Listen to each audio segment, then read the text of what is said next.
About there, Rachel, do you think? Yeah, I think so. So just to let everybody know as well that the call tonight is being recorded too, just so we can share it with anybody that's not able to make it tonight as well. All right, then over to you, Gary. I will make you our spotlight for the start, and off you go. Thanks, Rachel. Hi, everybody. First of all, Happy New Year for anybody I haven't spoken to, if it's not too late to still say Happy New Year. Thank you very much to everybody for giving up your time this evening and joining us. I'm sure we've all got very busy our busy social lives, or maybe not. But again, seriously, I do want to thank everybody very much for taking the time out this evening to join us. Before we start, I'm just going to introduce the members of the team, or they're going to introduce themselves, is the plan. Anybody doesn't know, I'm Gary, I'm the County Commissioner for Humberside Scouts. Next up, we've got Alan, who's on mute. Yeah. Hi, folks. I'm Alan Hayward. I'm the Deputy County Commissioner for Adult Support. And next, we've got Rachel. Hey everybody, I'm Rachel. I'm the Deputy County Commissioner for Programme, and I'm going to attempt to be the tech support tonight. So if it doesn't quite go well, just give me a chance. I'm getting the hang of live lessons at work now, so I'm getting there with this. Doing a great job, Rachel. Thank you. Next, we've got Chris Halliday. Good evening, Chris Halliday, Deputy County Commissioner, Training and County Training Manager. Thanks, Chris. And Harvey. Good evening now. Thanks for joining. Harvey, County Youth Commissioner. And we've also got Ian Birkinshaw. Hi everybody, thanks for all joining in. Sorry you can't see my face. I think that's probably a good thing. The camera's not working this evening. Okay, and also tonight we're hoping to be joined by Mariana Kirby, our special needs advisor for the county, who's just been called away on a school meeting at the moment, but hopefully she'll join us later on should there be any questions from Mariana. So as Rachel said, for those just joined, the meeting is being recorded purely just so we can share it with people that have missed it afterwards, not for any other reason. If I can also ask as well, if you've got any questions, if you save them to the end, you never know, we might actually answer them as we go through. But by all means, at the end, we will take questions either through chat or even live. If you want to ask questions, put us on the spot. Anything you want to tell us, if you've got a question, we'll take them live if we can. And I say also using the chat feature as well. Okay, so we'll move on to that a little bit later on.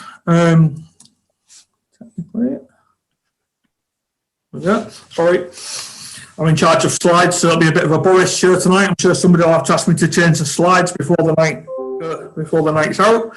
So here's our agenda for tonight, and the idea of tonight was to follow on from the county roadshows that we did last year, where we were in all 8 of our districts and share with us our plans and our vision for the coming 3 years. Little did we know when we did that, within weeks of our last one at the beginning of 3, everything would change, and suddenly we'd be meeting on Zoom or other online platforms.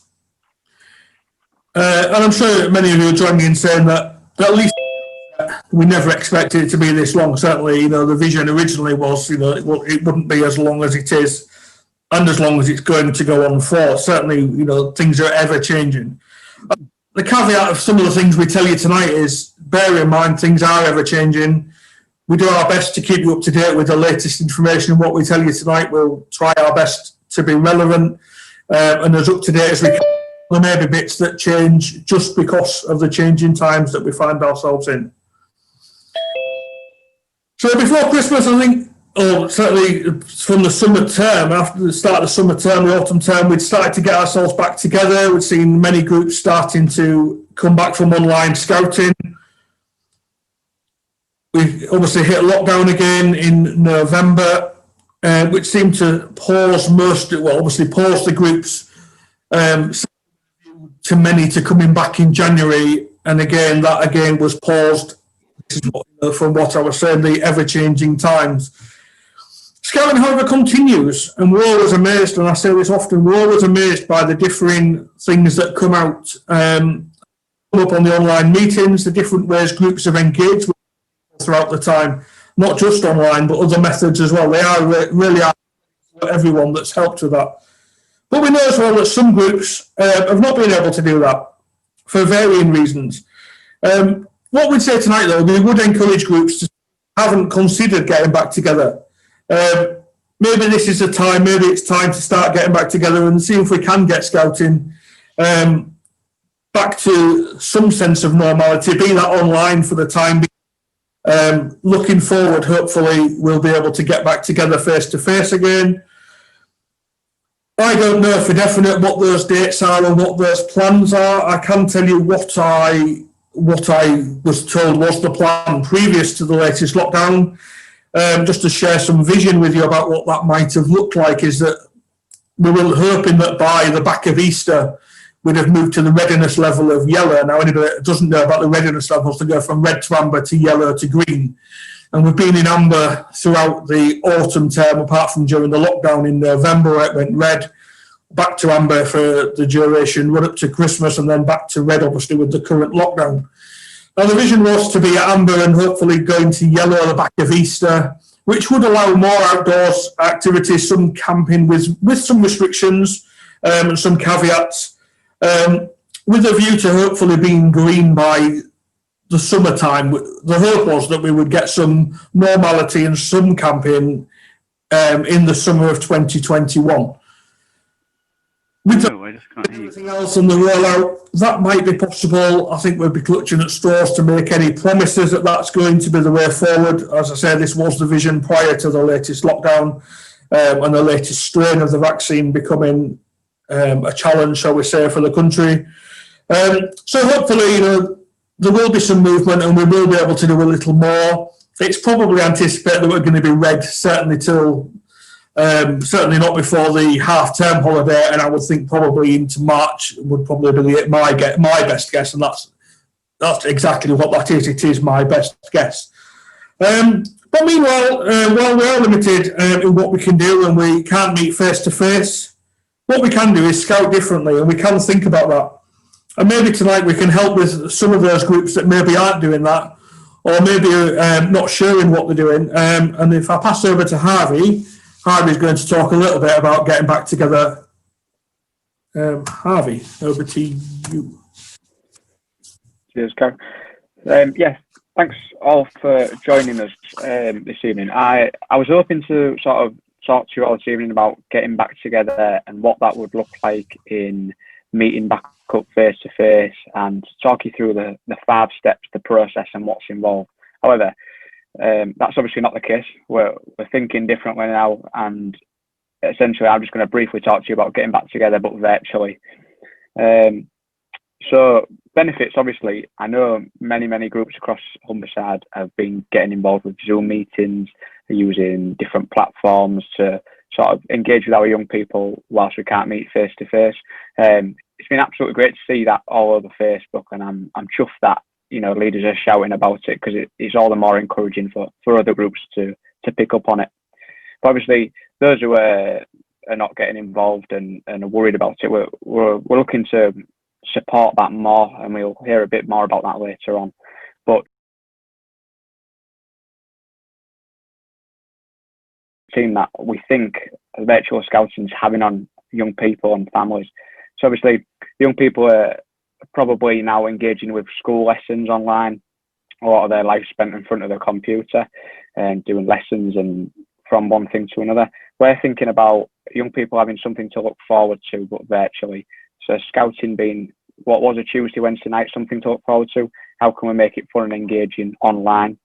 It's not just school, it's miles more than that. It's adventurous, but of course it's behind a computer screen. We also need to look at different activities and the benefits that have on young people, and how we can tailor them to make it suitable to go online. But also getting to see and talk to their friends. Seeing the friends at Scouts every week is again something to look forward to. Seeing them online is probably just as good. They still get to see their faces and have a bit of a chat and engage with them. But most importantly, I truly believe that by hosting these meetings online for our young people, we're supporting their mental health, and I think it's something that we possibly is overlooked a little bit, but it's a key element of what us as leaders, as by supporting them online. They're stuck at home day after day. Just by having leaders and the friends to talk to on the Zoom meetings, I truly believe that has good benefits for our young people for their mental health. Also, family scouting. We've seen quite a lot of sort of family engagement with the Zoom meeting. So with so much going on, we understand that everyone has a lot to deal with at the minute. But for some families, keeping scouts going through this period might not be on the top of their mind. They might have ill family members and other things to worry about, which of course is going to be the case.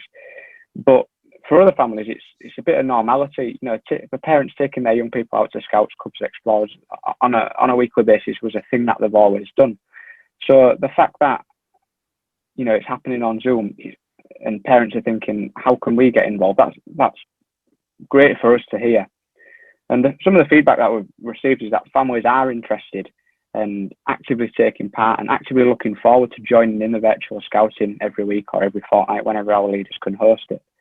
And it's good to see that families getting involved and making it part of their weekly lockdown activities, if you will. Which leads me nicely on to my next point of recruiting leaders and how we're going to sort of repair scouting when it comes back to us meeting face to face. So obviously we need leaders. Groups always say, oh, we need leaders, we really need leaders. And I totally accept that all groups need extra support. But by doing these Zoom meetings, it helps recruit our leaders because we're hoping that parents join us when we go back to face-to-face. They've seen some of the exciting things that are happening in the Zoom meetings, which they probably wouldn't normally see because they just drop the kids off and pick them back up later on. Gives them a bit of a small taste of scouting, what's involved and what the young people get up to. It also gives them a bit of a wider exposure to more adventurous and volunteering opportunities that they probably wouldn't know about because they've not heard about it. They don't know about the badge work and such like. And I think it's important to say that you don't need to be afraid of giving it a go. You know, the Zoom thing can be quite daunting, and especially if you've got to host a big scout section on Zoom. You might not know about technical support and setting it up and that sort of thing, but Zoom, as an example, is a dead easy platform to navigate around. So there's some support. As a team, we're going to offer some support should you require it to set up Zoom. And I know that there's a few leaders on this call this evening that have sort of took Zoom and ran away with it and a bit of a whiz on it. And again, I'm sure they would be more than happy to support any leaders that need that bit of extra hand to give it a go, or even a bit of a chat over the phone as a vote of confidence to sort of set it up and have a go. It's much easier than you think, believe me. And I know that I've had feedback from leaders that say, I was worried at first, I've set it up and it's a dream. It's dead easy to sort of invite our young people, get them to join in, get them to involved with activities in breakout rooms. It's a fairly simple process. Obviously, a year ago, nobody really ran Zoom meetings. It was kind of unheard of to run, especially Scout Zoom meetings. But it's great to see such a good example of it working across our county. And I'm glad the fact that leaders are posting about it and saying, look, we've had 20 young people on this evening. That's great because it gives us that reassurance that we've actively spoken to our young people and we've got every chance of getting them back when we come to meet face to face. But finally, I'll talk to you a bit later on about some other points, but I'd just like to say, please, if you do require any support for Zoom setting up Scouts meetings, if you get anxious or whatever, please give us a shout. As a team, we'll be more than happy to either point you in the right direction or support you ourselves. So thank you very much.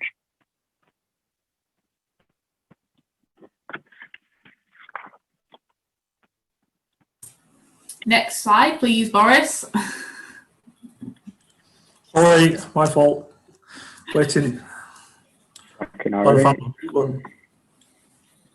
There we go. Thank you very much, Gary. So just going to do a little bit on virtual scouting, some places for you to get some ideas from. If you're feeling like you're wanting to get started with doing that now, like Harvey was talking about, or if you have been doing it since the very start and you know it can be tiring, it can be difficult coming up with some new program ideas as well. We've done this for very many weeks now, and I'm sure lots of us have exhausted our supply of online program ideas that we've managed to come up with. So just wanted to share tonight a couple of places for you to see some of these, and what I'd like to do is share my screen, Gary, so people can see that. because I think that will be helpful for you all to know exactly where you're looking. So starting off with then, I've got a blog that Wendy Human, who is the UK Commissioner for Programme, which actually came out just yesterday, I'd spotted it. So that was very aptly timed for our Zoom show tonight. And she's just talking about what the HQ programme team are going to be focusing on over the next month and things, which is, if you haven't read it, I'd recommend going to have a look at that. So on the scouts.org website, news 2021, January, and you can see it on there, or I've seen it plastered all over Facebook as well. You might have seen the link. And she talks about how the press play and go videos that they have been doing have been well received. And so well received that they're going to be continuing them on. Originally, they'd said they were going to be going just until the end of January, but they recognise that now we're back into lockdown 3.0, that maybe their support would be great to carry on with. So they plan on doing that. Announcing their new partnership with Dungeons and Dragons, who are sponsoring the Scouts Entertainer badge as well. So that's got some other activity ideas for you to do, and a free starter set to get Scouts stuck in and get going with it. So that's something you can have a look at. And the wellbeing champions that they've been going on with too, and a little bit about what to expect from the programme team over the next month. So the press play and go activities that she refers to are on scouts.org.uk as well. Up here at the top, info for volunteers. Just move that out of the way a second. Scouts at home, you can see the menu link across the top. And then press play and go as you go onto there. And on here, they have got some videos that do just as they say on the tin. You press play and go. So you can screen share those in your Zoom meetings for your young people, and it talks them through step by step how to do the different activities. So they've got a few on for up to week 4 that just got a couple of videos on. And then this weekend just gone, many of us, I'm sure, would have been on the winter camps that they do, either down at Gilwell or up at Hawkhurst. I know myself and Linda from Blacktop Beacon often go up to Hawkhurst for this. And they did some more videos for the activities for that virtual camp that are on there as well. And there's plenty more on the Winter Camp Facebook page too, not just those two. And then they intend on carrying on with those into week 6 and beyond too. So that's a good source of programme ideas for you to have a look at, as well as just the usual activities that are on scouts.org.uk. They've got the ability now for you to filter how you're going to do it. So for example, here, when you're searching for activities, you can toggle the location, and when we eventually get back to meeting face to face and we're still socially distancing, you've got some options there, but you've also got the online options or at home options too. So plenty of places to get lots of programme ideas from at the moment for your virtual meetings, hopefully in the future for your socially distanced face-to-face meetings too. So that's all on scouts.org.uk. And to go along with that as well, we have our Challenge X on the county website too. Now, I'm not going to show you that, because what I don't want you all to go and do is, whilst we're busy talking, be on there and ordering, which are now available, your Challenge X badges. And we are really pleased to be able to offer these free of charge to you this year. And all you will need to pay is the postage to get them to you. So I'd recommend clubbing together with your other sections in your group and get them sent in one parcel, so only one payment of postage is going out. You don't have to do that. If you want to order them section by section, you can do that as well. But the order form's not on there yet. It will be by midnight tonight though. So you can go on and order your badges. And don't forget, you need to have your photographs to share with us as well to complete one of the challenges, the 4 ones that went on all year, to prove that you have done your 10 challenges. So that's on there for Challenge X, and some of those activities for there have been aimed for virtual meetings, as well as some socially distanced face-to-face as well. So some other programme ideas on there for you to get involved with as well. And then I'm going to stop there, and I'm going to pass over to Alan next, who is going to, when I find him, there he is, who's going to talk to us about permits. So next slide, please, Boris. Okay, thank you very much, Rachel. Now, I know that we're all desperate to get back to doing the things that Scouting really means a great deal to us, and that is outside activities. A lot of the outside activities that we do, as you all know, need permits, nights away being the prime example. Unfortunately, the association has decided not to have a moratorium on the time that permits are valid, and as a consequence, the time that your permit is valid is currently ticking away. But in order to be ready for the restart, when we go to green, when we can do the adventurous activities that are, as I've said, we all enjoy so much, it's about being prepared for that with your permit. So I would ask leaders, Group Scout leaders as well, to look at the permits that you have on Compass, check when the permits are due to expire, and complete the application process. All the applications for another permit are on the Scout Association website, so you just need to fill the applications in. You may remember that that was a theme that I majored on at this time last year. Fill in the applications with the log, with your permit requirements, submit them into your district commissioner or advisor, and they will then allocate an advisor assessor so that you can have, if you're competent, a permit for when everybody starts up. Please don't wait until we go back to green to apply, because obviously it does take a little time. So my words for you tonight would be, check what stage your permit's at, check its validity, and if it's likely to run out in the next 6 or so months, please resubmit the application through your district. Now, obviously, if DCs have difficulties in finding assessors, please let me know, and I will do my best to find someone who will assess your capabilities and make the technical recommendation to the district commissioners or the county commissioner for a permit renewal. We're all waiting, we're all desperate, we're all keen to get back out, and therefore I would urge you that when we do get back to green, that we hit the ground running with our permits up to date and valid. Okay, thank you. Okay, back to you, Rachel. Yeah, and I'm going to share my screen again in a second, Gary. So just some points I'm going to talk around that Gary's got on the slide there. Who needs to do them? When do we need to do them? What should it contain? And things like that. And also some available templates for you. So again, I'll just share my screen because the scouts.org.uk website is a wonderful place with lots of information on for you and should be utilised as well. So from the main homepage, then I'll just show you how to get there, because often that's easier than trying to find a link. Across the top, info for volunteers, staying safe and safeguarding, which has got a variety of other things on there that might be useful to you to have a look around. But this one on the right hand side, risk assessments, is where we want to be. And this was updated. You can see it was updated latest in October 2020, replacing the August 2020 stuff as well. And it goes through on there some of those points that Gary's talked about, who needs to do them, who's responsible for them, and how to do one as well. It goes through those 5 steps of a risk assessment for you.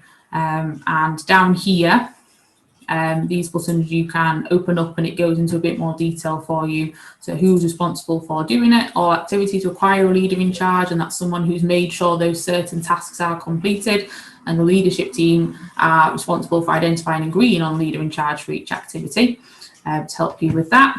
If you wanted to have a look at a video of them going through an example of how to complete a risk assessment, that's over on this right hand side too for you to have a look at.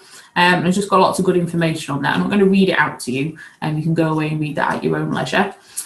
But another good page for you to go on to, down this right hand side here, it's got read some example risk assessments. Just as it says on the top there, and I completely agree, it's sometimes daunting to start from that blank page of well, I don't know where to start. What's the first risk? What's the most important risk that I need to be doing now? So they've got some examples for them. So as we know now, everything needs to have a risk assessment for your activities that you are doing in your usual programme and for any online programmes as well. So trying to sit down and write a risk assessment for every activity you could possibly do at once is going to be an impossible task. So our advice, keep it simple. It doesn't have to be some convoluted, great big long form, okay, or anything like that. It needs to be a method that works for you. And headquarters have recognised that as well. And down here at the bottom, they've got some examples of recording methods for a risk assessment, and there's some suggestions of ways that they have done it. So they've got recording it on a Word document, and that template you'll recognise if you have completed a COVID risk assessment. That's very similar to that you can have a look at and complete on a Word document if that's how you think you'd work best. If you are a section that uses OSM, then again you can use it on there. So on your programme part of OSM, down that left hand side as it shows you, you can go in night by night and add risk assessments in specific to the activities that you are doing. Or for my beaver colony that I've already started doing this for, we've added in some generic ones as well. So for example, when we are going to be making fires or doing crafts or something like that, we've put in some of the more general risks, and then each time we do our programme on OSM, we can then add that risk in to our programme, so it's recorded on there that they're acknowledging those are the risks for that night, and those are the controls that we're going to be putting in place to try and mitigate that risk. Another example, recording on a phone. It's a bit small to see maybe on your screen, so as I say, go on and have a look at yourself for some of the examples that they've got on there, but that's okay. And then recording on paper. So this programme that they've printed out here is one of the ones you can get from scouts.org.uk with their new programme planner tool. So they're using that as their activity for the night, and they have written on there the things that they are going to make sure the young people are aware of, the controls they're going to make sure that they've shared with the young people to keep everybody safe as they're doing it. But remember, this is different to your COVID risk assessment, okay? That's a separate thing to the risk assessments that need to be done for activities, normal day-to-day scouting. And these risk assessments will continue even when we get back to green, which might seem a long way away, but when we get back there and COVID is a thing of the past, we still need to be doing these risk assessments. And down this right-hand side here in this grey box, they have got some examples for you to have a look at. And they are on that Word document template on there, but you can easily lift some of the things in there off that they've thought about as risks during free time, fire building, and they're a really good place to get your brain started and thinking about it. Oh yeah, thought about that, that's a risk. Well, if that's a risk, then maybe this should be a risk as well, and I need to include that too. So there's some really good useful places for you to have a look at, and they are what Scouts.org headquarters are recommending as well. So we absolutely suggest that you go and have a look over there if you're stuck for somewhere to go, stuck for something to do with it. But please as well, get in touch, come and ask us if you've got any questions about it, and we'll help and point you in the right direction. Maybe back to your district teams if there's somebody in your district as well that's quite knowledgeable about it and can support you with that. Thank you very much, Gary. Hand over to you. Thanks, Rachel. I am next, I believe. Move the slide on as well. Multitasking. So we've been talking a bit about virtual scouting tonight, but we also need to consider what's next. What's the future? What's going to happen when we get back together? And that's what this section, next couple of minutes, really is about. We know when we get back together, we're going to need to look at rescuing some groups. We're going to need to recover some groups that maybe don't have members, maybe don't have adult volunteers. But other considerations as well. And we are working with districts on how that's going to look going forward. For example, I know there's groups out there where the beavers have aged out because they'd all be of cub age, for example. There's groups out there that are struggling, say, for a meeting place. And groups out there that maybe lack adult volunteers that have decided that they're not going to come back. They don't want to come back to scouting. They've had a break and decided it's not for them to come back. And these are the challenges that we need to consider and we need to overcome, and we need to think about how, as a county, as a district, as a group and as a section, that we're going to overcome these challenges And what are we going to do? What do we need to do to rescue and recover some of our groups and not leave big gaps necessarily where we can avoid it?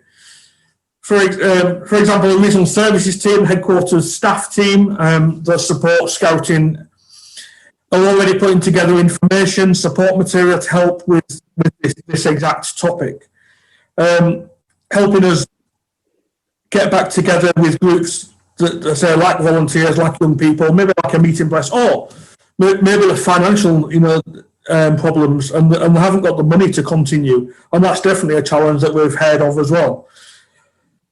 We need to understand, I suppose, what's needed, and we'll be asking districts to focus on this and feed back to us. That's the answers tonight, and I'm sure if I asked everyone to say what's the biggest challenge, they'll say young people and volunteers, and we know that is a challenge amongst the others that I've already mentioned. So what are we going to do about that? Well, as I said, we need to look at this, and we need some feedback as to what it is that groups want us to do. But some ideas we've already had is about recruiting young people, which my time, I've never really seen that as a major challenge. Getting young people to come through the door, particularly sections, isn't that difficult generally, and I'm not saying that's isn't always the case. There are cases where that can be difficult depending where you scout, how many young people of a certain age that there are, but generally we could do leaflet drops, we could do school assemblies, maybe by Zoom, in a modern way. We could advertise online, certainly we've done that before, use things like Facebook and targeted areas, and that's been quite positive and worked quite well for us. Certainly when we've opened or relaunched new groups in the past, that's worked for us. So it's about thinking differently on what it is that we need. But more challenging is the need to ensure that we have the adults to run the section or group. As I say, we can recruit young people, and that's less difficult if you ask me. Getting adult volunteers, as we all know, that is challenging, and maybe where we need to think a little differently about how we might do that going forward. Again, I don't have all the answers to this other than directly asking people or, how we might move that forward. When new people join, though, we could, for example, introduce parent rotas, make how it's the norm, invite them to join next week. Don't ask for a volunteer, don't have like half a dozen parents stood there and ask for a volunteer because nobody's going to put their hand up. But to say something like, Mrs. So-and-so, or, if you know them by the name, could you join us next week and help us? People are more likely to be positive from a personal request than they are from put your hand up amongst a group of people, because they're probably not going to do that. We probably need to explain to people going forward where we are short of adult volunteers. And again, this won't apply to all groups, because some groups will be okay, I'm sure. But maybe explain to some of our sections that they only run where we relaunch them with parental assistance. That might be different to what we used to. But again, it's about thinking differently. We live in an ever-changing world, and why not try a new approach of setting up parent rotas and encouraging people to join when the young people join, get the parents involved. Harvey alluded to earlier, we've certainly seen some benefits of family scouting, people meeting together, people in families looking forward to the Tuesday evening, the Wednesday night of scouting, whatever, and doing it together as a family. And maybe we could continue with that approach as well by getting them involved in the face-to-face scouting. We know for certain attracting parents is a great way to recruit adults, but we also know sometimes we overload these people and they run away before we've got them in. So it's about building them up slowly, getting them involved, getting them to sort of tease them in, get them involved in little bits, and then give them a little bit more. And you know what, before you know it, you might have some new assistant leaders there. But let's not, drown them in the start and frighten them off. Talk about them helping at the group rather than leading, for example, would be my advice. And that's just one suggestion. I'm sure there's plenty more out there that we need to look at. We need to look at how we develop scouting, how we grow scouting back in the numbers. And we know it's not just about the young people, it's about the adult volunteers, it's about the support sections, it's about the finance, the meeting place and everything else. And they're the things we're going to look at. As I say, I don't have the answers tonight. I don't profess to know all of that. But certainly something as a county we're desperately looking at is what do we need to do? And we'd welcome your ideas. It doesn't need to be tonight necessarily, but we would welcome ideas. What do districts, what do groups want? What do you want us to be able to provide? How should we do that? And what should we do going forward? enough from me on that. I think, we could talk around it, and I say if I opened it up, I'm sure we could talk around it all night, but just some thoughts really for tonight, and then we'll move it on going forward. As we get towards the end of Red, certainly we'll be seeking more information from the districts. Okay, so that's the end of that section for me. Next up is Harvey, I believe. Thank you very much. So obviously, if you look to our agenda area, you'll see I'm going to now talk about the hot topic, that is census return, and just sort of clear up a few myths and try and give you a bit more clarity on submitting your numbers and your count and that sort of thing. So you may or may not know that Scout Association at headquarters has sort of come up with a £1.8 million hardship fund. This was an email sent out to all members from Tim Kidd, just explaining about the hardship fund, where it's come from, how as an association we've supported it, and how you sort of can gain access to it. It's hugely positive news, as we know many groups are struggling with the effects of multiple lockdowns across the UK, but I'll talk to you a bit more about that later. But just on your actual fees, just so you're all aware, you might know, you might already not know what our fees are. So just as some numbers for you, HQ nationally are asking for £36.50 with a 50p rebate for prompt completion of your census and payment. And as a county, we're asking for £6.25, and we've done everything we can to reduce by £2.50 as a one-off reduction to help support groups and districts. So your £6.25 is your fee to Humberside, again with a 50p prompt sort of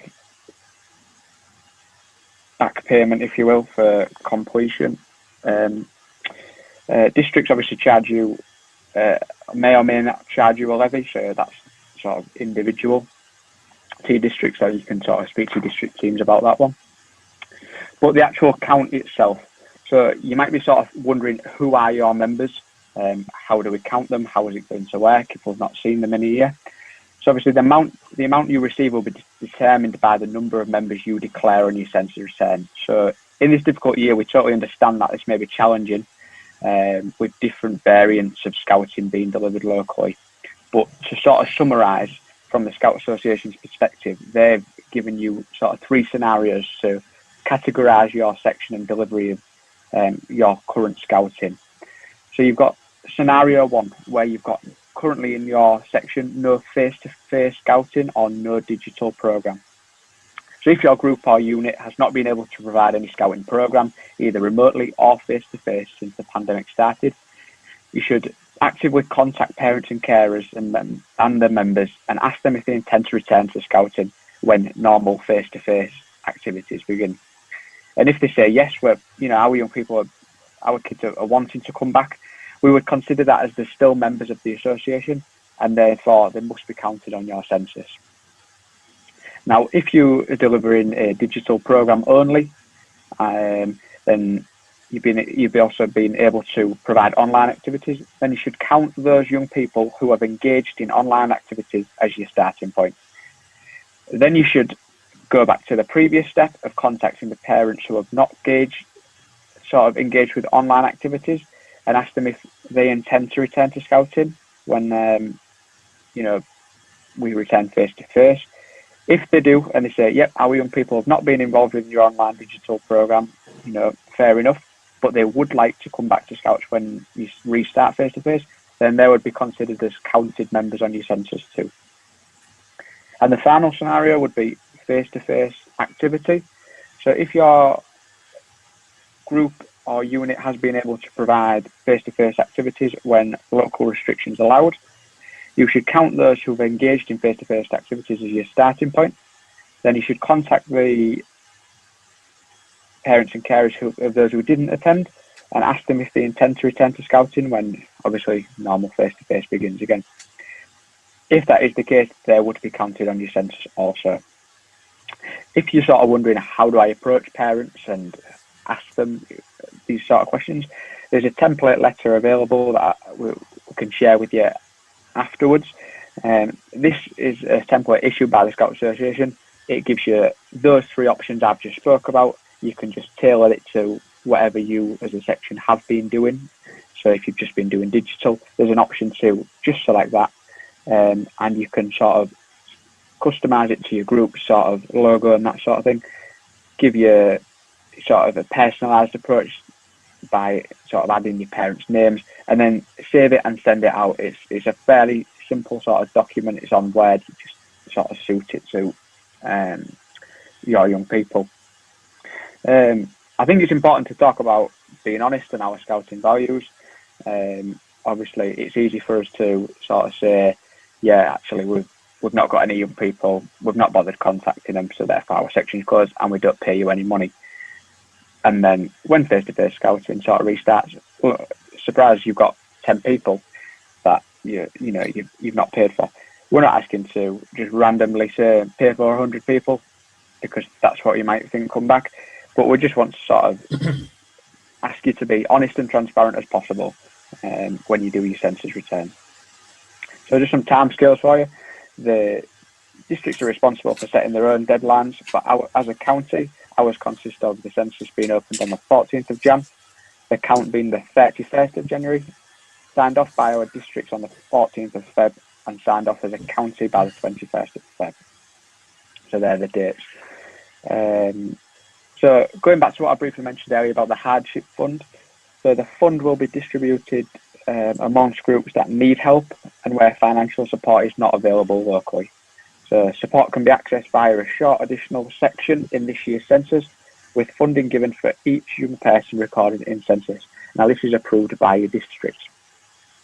So with the census completion fast approaching, the site, as I've just mentioned, opened on the 14th of Jan.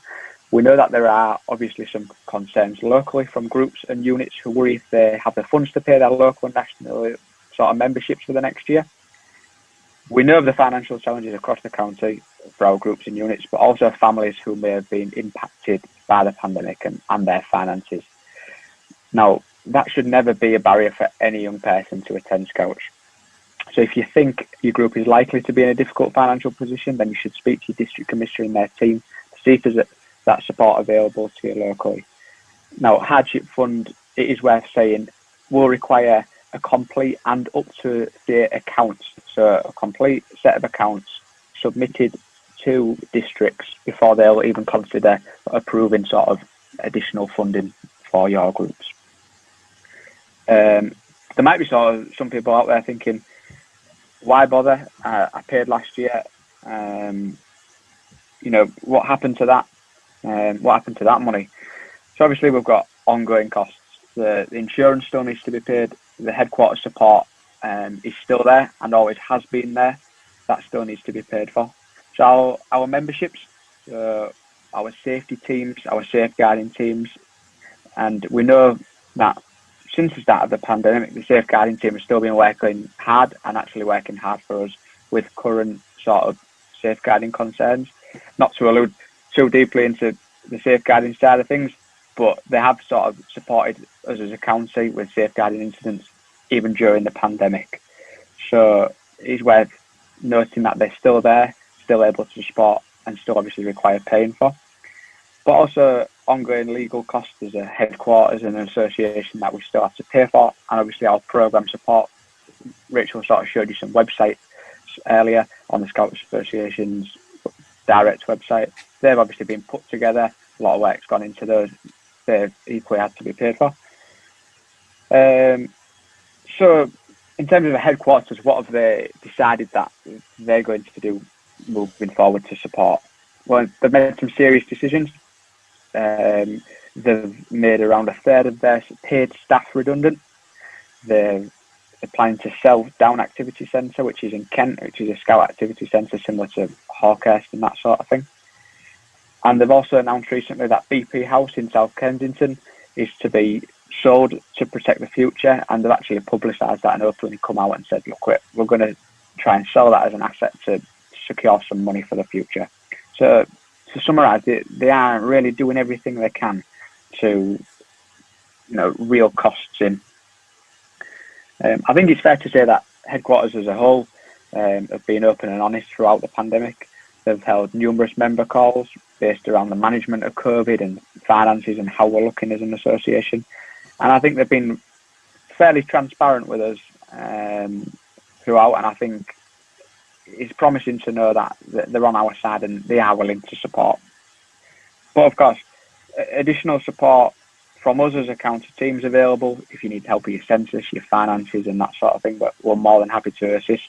And of course your district commissioners and their teams, your group scout leader and of course headquarters are all available to assist with any sort of census returns or money sort of troubles that you might have.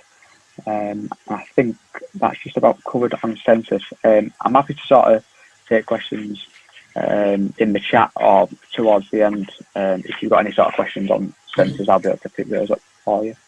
I think, Gary, if you've got anything to add on that? Or?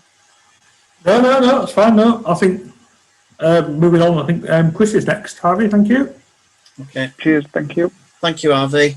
The training plan for the coming year will follow a similar format to previous years. We'll have the multi-module weekends in March, also in May and October, and they will happen initially in March as online, and hopefully we may be back to face-to-face for the May and October. Some of you will be aware that with respect to Module 10 First Aid, we did very few of them last year because we couldn't meet face-to-face. However, HQ has come up with a new format and they've got now what's called Module 10A, which is made up of Part A, which is trauma and injury, Part B, which is major illness, and Part C, which is life support. Before Christmas, we actually ran the courses for trauma and injury on a Monday night and Part B, major illnesses, on Tuesday, and we repeated that on a Wednesday, Thursday, Friday. So we did all them courses before Christmas, hoping that after Christmas, when we got back face to face, we'd do the life support. However, at Christmas, or I should say New Year, I spoke to Trevor, who is the new coordinator for first aid for the country, and informs us that life support will be now done as a theory session online again. So the ones that did it before Christmas, Pam has emailed you all and given you dates to do the life support online. And Gary has put on the new courses for January, February, March, and they include the new Part C. So you'll do A, B and C online. Once you've completed them and we get back to face, we'll do a 15-minute session to do the actual practical side of the resuscitation. As I've said to everybody on courses, if you've already done them, let your LTM know, or if you've got a dummy at home and you can demonstrate it to one of the first aid trainers, we're happy for you to facilitate it that way. And finally, as we say every year, if you want any training and we're not offering it, there's training request forms on the website. Please fill them in. They'll come to me and I will speak to you and we'll facilitate that training for you. Thank you. And over for the county outlook. Thanks, Chris. That's back to me again. Unfortunately, I've got my dulcet tones for another minute or so, a couple of minutes. So what does the county outlook look like? Well, if I was a weatherman, I would probably be persuaded to describe it as bleak. However, we don't want to be talking about bleak outlooks. We want to be talking about the positive and how we can make it better. So we are slowly starting to look at the future. We know that at some point we'll come out of this COVID lockdown. We know that at some point, and again, timescales permitting and subject to change, at some point we'll come out of the state that we're in and the readiness levels, and we'll be back to be able to meet normally and carry out normal activities. And we are starting to slowly look at what the future might look like in those terms. We're not planning big events this year. That'd be foolish. We'd just be promising to deliver things that we just wouldn't be able to put on, and it wouldn't be reasonable. We'll just be letting people down. So going forward, we are starting to look for next year, for 2022, and what that might look like. And as soon as we've got some confidence around what we can deliver, we'll put something out there and we'll start updating the events section on the county website and sharing that information. As I say, we don't want to be putting things on there for this year that we can't deliver. We are looking at the end, towards the end of the year, about what we can offer. Certainly before, we've done things like badge days and such like. And there might be some ideas that we can have once we get some, once the confidence grows a little bit, that we can do that. And we're going to be heading more towards green, the readiness level of green, such like that we'll be able to put those together and share those better with you. Last year, when we did our road shows, we ended with our announcement of the Go Big or Go Home event in Austria. We are still planning to run that, but we are going to delay it a year like everything else. We're not going to run it in 2022 as was the plan, because we need everybody signing up sort of around now. We have to be realistic, so we're going to run it. Currently the plan is we will run it, and we'll run it in 2023. We know that'll clash with other events. We know the Jamboree's in 2023. We know the other events in 2023. But we want to run the event. We've said we would deliver it, and we will. So 2023 is our current plan for running our trip to Austria. Coming up shortly, we're going to take some questions. I know certain members of North Lincolnshire have got an exec and may be keen to be off, and please feel free if that's the case. The questions section is absolutely optional. If people want to stay, they're welcome. But just finally for me, just to say thank you for everybody, for everything that you do, that you've done, and everything that you continue to do for Scouting in Humberside. We really do appreciate the hard work and the different times and the ever-changing things that happen, and certainly have happened over this last year. We just start doing something and then we say, actually stop, you can't do that, actually you need to do it this way now. But remember, the county team are there to support you, and if you need anything from us, we are there. That's our job. Our job is to support leaders, groups, sections, whatever it needs to deliver Scouting in Humberside. And if there's anything you need, please come and ask us, get in touch, and we will do our best to facilitate whatever you need. And as I always say, if there's anything you think we should be doing that we're not, tell us that as well, because we're happy to look at that. So again, thank you very much for your time this evening. I'm going to hand over to Rachel, who's going to facilitate the questions and answer sessions. And if you have got anything you want to ask, please feel free to put it in the chat, and we'll be as open and honest as possible as we can. Thank you very much, everybody. Rachel. Yeah, thank you very much, Gary. Absolutely, Alan. I know he's just said if he's got to get going for another meeting, feel free. So what we'd like to do is, if you want to type any questions into the chat that you've got, rather than us going around individually one by one with all 71 people that are on here, if you want to type them in, we might be able to group some of them together. So we'll just give you a couple of minutes just to type away if you want to, of any questions that you've got. We've answered a couple in the chat already, so feel free to have a look at that, see if that answers any that you've got. So we'll just have 2 minutes chance for anybody to type any in, and if not, we'll finish it there if there's no questions. So type away.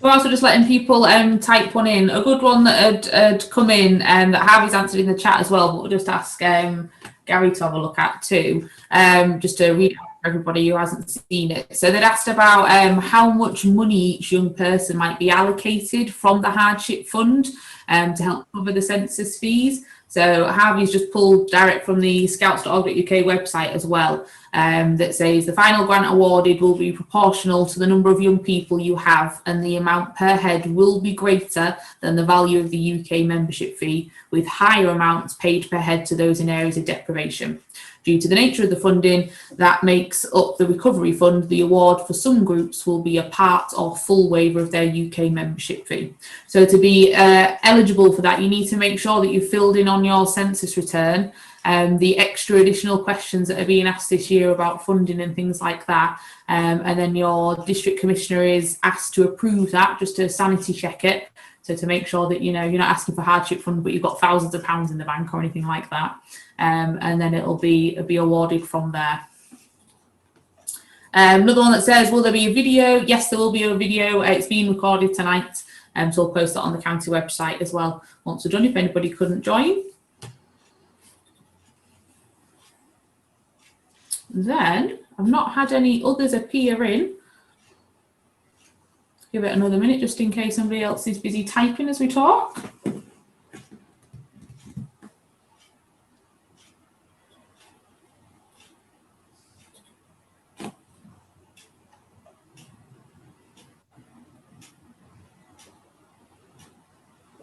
Fantastic one just from Jamie there that he's just put in about online meetings, and Jamie's had some great success with his and his cub pack in City of Hull district, saying just don't be scared, the meetings can be as simple as you want or as in depth as you want, and sometimes just a chat makes the young people happy enough. Absolutely, Jamie, completely agree there, like Harvey said earlier as well.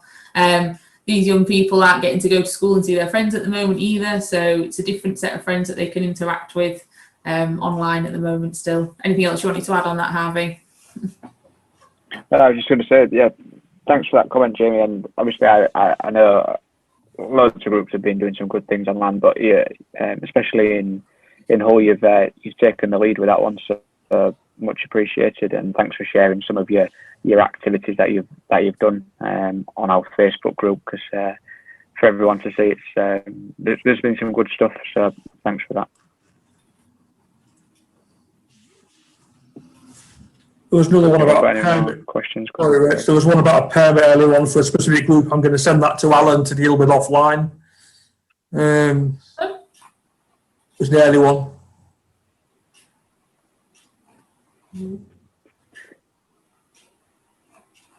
Nothing else from anybody? Anything else coming in, Rich? No, not that I can see. Okay.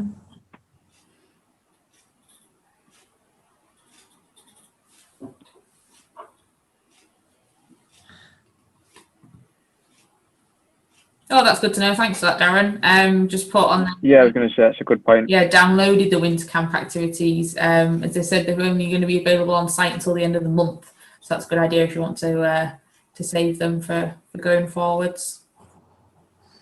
If we've downloaded them, Rich, can we re-upload them on our site? Yeah, that's a good point. Don't see why not.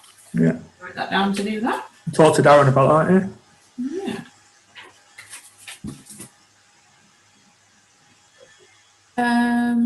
Comments about don't be afraid to start new members online. That's a valid point. I've certainly seen that before.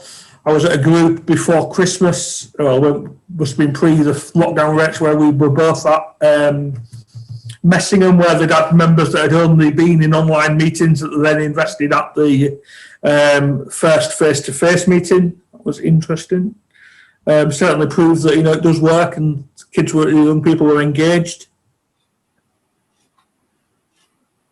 Yeah, absolutely. Gary, I agree with that. My Viva Colony is the same. We've got kids that I've never seen face to face yet, but they come every week and have a whale of a time. So, oh, that's brilliant as well. Colin going from an Explore Group of 3 to 18 during online meetings in lockdown. That's amazing. Win the Rose Bowl was that if they were in Humberside.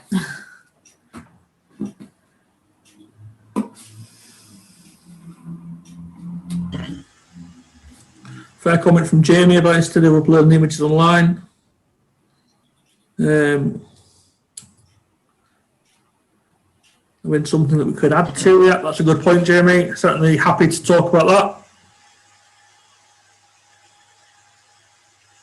Yeah. The other thing about new members, folks, is that don't be shy about looking at your waiting list and inviting them on and onto your section meetings, even although you're only meeting remotely. Some people are quite happy with it, some people are not, but don't be afraid to approach the parents to expand your section from your waiting list, even although you're not actually meeting face to face. Okay. It's not a bad idea, Jamie, actually, because we have one. Yeah, something I could share, yeah. We'll look at that. Okay, I think there's nothing else coming in, Rachel. I think. Yeah, absolutely. We can wrap it up there, but if there's anything else, get in touch with us offline, can't we? Yeah, absolutely. As we always say, we're always available. If anybody has got any questions or anything, you can always send them in the future. As I say, we're here to support, and if you want anything from us, just let us know and we'll help you where we can. So again, thank you very much for joining us this evening. It really is much appreciated, and we hope to see you all soon.